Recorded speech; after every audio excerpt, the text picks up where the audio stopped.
we continue to go do some gardening with the President's Choice, their garden center. It's amazing to see the variety right now that is out. It's all flowing in. Yeah, I mean, it's out, and I think people are getting excited, right? People are getting excited because, you know, it's been the winter, and you want to get out in the garden, you want to start planting. Everybody, you just want to get out and start moving the soil around and getting going. Yeah, so it's that time. But not all soils are created equally. Not all. And you know, it's one of the most important things you can do is make sure that you're amending the soil and really adding some fertility back into the soil every year, because plants use up all that fertility that's in there, and so you really want to amend the soil. And what, you know, we're recommending using something like this composted manure that we have here. This is a farmyard mix, so it's a mixture of a bunch of different animals having their little play. Fun. Yeah. Now, you know, it's important not to kind of go running around after the cows or horses and collect that fresh stuff and put it in, you know, it's got to be composted. So, so speaking of these animals that might be out there, there's different, I mean, so they're on a different kind of land, right? So what are we looking at if we're looking at suburba, when we have like our little, you know, you can touch the houses and you've got a little patch of green in front, or you've got a much larger property to take care of. Are different soil, like, should we be using different things? Yeah, you should. And there's different soils for different types. And you know, if you really want to make it simple, we have a 4-in-1 mix. Everyone talks about, you know, these mixtures of things. This one's 4-in-1. It's probably one of the largest, you know, mixtures on the market today. And it's very good because it's already done for you. You don't have to do anything. Okay, so you can add the manure to your existing soil, or you can take some of this 4-in-1 and just put it right in the garden, plant right in it. It's fantastic, ready to go. We also have different types for different options. So we have a planter mix here, and we're going to be doing some planters later on. But this is one that's specifically for planters, a little bit lighter mix, not as heavy clay, and so that one is very, you know, nice to move around, light mix, and so that's very good.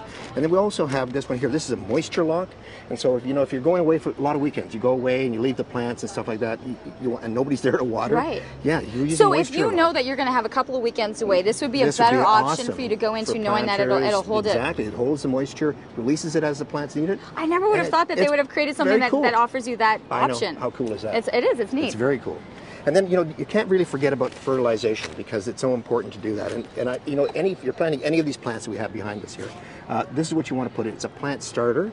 And what the plant starter does, it really gets the roots going. And you put that and mix it in when you're transplanting pretty much any annuals or the vegetables or perennials or anything that you're transplanting. Mix this in. It really gets the plants off to a great early start. Okay, so we have the soil. Yeah.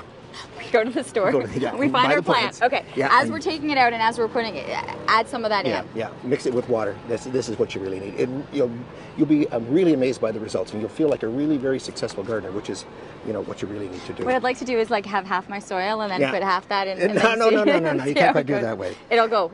And then during the season, so it's about soil, making sure the soil is right, and then it's about fertilization throughout the season, and we can't really forget about that, especially if you want, you know, these beautiful flowers that we have here to continue on and flowering and, you know, giving you all that wonderful, you know, enjoyment throughout the season, is doing something like this. Now these are really cool because, you know, President's Choice started a few years ago with the ones with dishwasher tabs, right? You probably use those. I have been using those. Yes, I know, and they're so great. We use the same concept for fertilizer. And so what you do is this comes completely all pre-measured in there. You take your 2-gallon watering can, you drop it in, add a little bit of water, swish it around so it just dissolves, because that covering will dissolve momentarily. Then fill it up 2 gallons. It's already pre-measured for 2 gallons of water, and away you go, and just fertilize your plants.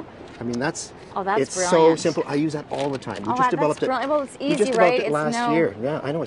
We love that. So that goes in. You get the carrier, which is all available, I would take, at the garden center. Of course it is. And then you have that. So, in terms of, can you help me out? Okay. How much should I be adding? So I have my, you know, we have the gallons of water. Yeah. How much should I be adding? Because I often guesstimate, and I don't do it. I'm not doing very well. You should be. The key really for watering and fertilizing is, I would fertilize. What I tend to do is every 2 to 3 weeks, so that because I love lots of flowers. Right now I want the plants to get really big, so I'm about every 2 to 3 weeks with that. But you water it so that it soaks the soil. Let the soil dry out in between. That's the key, because it's a mixture of moisture and air. So, right? So if you think, oh, it's been a couple of days, but then you actually see that there's still moisture, don't do it yet. Don't do it. No, put your finger in there, go down about that far. You know, that's where the roots are starting to get into the soil, and then just if it feels still moist, don't bother. No, but if it feels dry, get on it. And you know, it depends a lot on how warm it is and windy. Like if you're up on a balcony or something, lots of wind, it'll dry out more quickly. So those are all the things to consider. It's you know, it's a little bit you just got to be monitoring. and looking at it. You stay on top of things. Yeah, but it's so simple though. Unless you have this in there. Unless you have moisture lock. Then you're okay to go away and not feel so guilty. That's right. All right, and coming up in the next segment, what are we going to do? Well, we're going to do some planters. We're going to take some combinations and show you how easy it is to create some fabulous planters for your home. And doing it yourself, like you by taking one that you might have created and mixing it in with something else. Yep, you can do all of that. We will have plenty more. I think a lot of people right now are starting to plan it out too. I guess having a plan going in if you're looking for a feel. But even if it's everybody talks about gardens now as another room of their house, right? An additional room. And so it's really about that. Well, we're spending more time at home and we're not doing you got to make your gardens beautiful. And so it's picking colors that go with your furniture. All of that works together.